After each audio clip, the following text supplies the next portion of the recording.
বরিশালগামী যাত্রীবাহী বাস নিয়ন্ত্রণ হারিয়ে খাদে পড়ে ঘটনাস্থলে ১৭ জন যাত্রী নিহত হয়েছেন। ঝালকাঠি পিরোজপুর আঞ্চলিক মহাসড়কের ছত্রকান্দা এলাকায় এ দুর্ঘটনা ঘটে। ঘটনাস্থলে আছেন সহকর্মী ফিরদাউস সোহাগ। সরাসরি যুক্ত হচ্ছি তার সঙ্গে। সোহাগ, জানাবেন বাসটি উদ্ধার করা গেল কিনা এবং বাসটিতে কতজন যাত্রী ছিল যারা হতাহত হয়েছেন তাদের পরিচয় জানা গিয়েছে কিনা?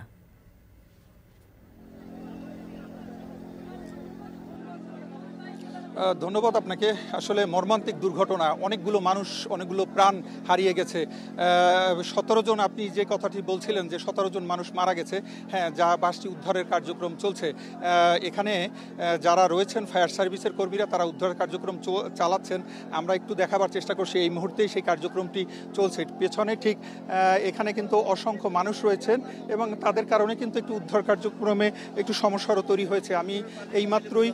আমি এইমাত্রই কিন্তু কথা বলেছি, ঝালকাঠিতে এসেছেন বরিশাল থেকে ফায়ার সার্ভিসের উপপরিচালক, যিনি বিভাগীয় কর্মকর্তা জনাব মিজানুর রহমান। তিনি যেটি বললেন আমাকে, তার কাছ থেকে পাওয়া যে তথ্য সেটি হচ্ছে এরকমের যে কোন জায়গা থেকে গাড়িটি কোথায় যাচ্ছিল সুনির্দিষ্টভাবে তিনি তাৎক্ষণিকভাবে বলতে পারেননি, কারণ তিনি কেবলই এসেছেন। তবে আমরা স্থানীয়ভাবে খোঁজ নিয়ে যেটি জেনেছি যে এটি পিরোজপুর থেকে রওনা করেছিল এবং সেখান থেকে বরিশালের উদ্দেশ্যে যাচ্ছিল। সর্বশেষ ভান্ডারিয়ায় বাসটি কিন্তু দাঁড়িয়ে সেখানে স্টপেজে ছিল, সেখানে যাত্রী নিয়েছে এবং সেখান থেকে যাত্রী নেওয়ার পরপরই কিন্তু এই ঝালকাঠির এই স্পটটা এসেছে এবং আসার পর কিন্তু এই দুর্ঘটনাটি ঘটেছে। এবং কিভাবে এটি যে দুর্ঘটনা কবলিত হলো প্রাথমিকভাবে কেউ বলতে পারেননি। তবে স্থানীয়ভাবে আমরা যেটুকু খোঁজ খবর নিয়ে যতটুকু জানতে পেরেছি যে সম্ভবত বাসটির কোনো একটি সামনের দিকের বা পেছনের দিকে কোনো একটি চাকা হয়তো ব্লাস্ট হয়ে এই নিয়ন্ত্রণ হারিয়ে গেছে এবং তারপরেই হয়তো যে কোনোভাবে হোক নিয়ন্ত্রণ হারিয়ে মূলত এটি একটি পার্শ্ববর্তী খাদ বা পুকুরে পড়ে যায় এবং অনেক যাত্রী হতাহত হয়েছেন।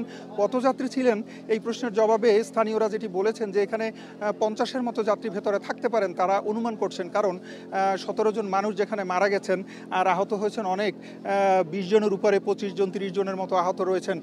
যারা বাসে ছিলেন তাদের বেশিরভাগই কিন্তু কম বেশি আহত হয়েছেন। তো স্থানীয়দের সাথে আমরা কেবলমাত্র এসে পৌঁছে যেটি তারা জানিয়েছেন যে আসলে এই হতাহতের পরিমাণ কিন্তু অনেক।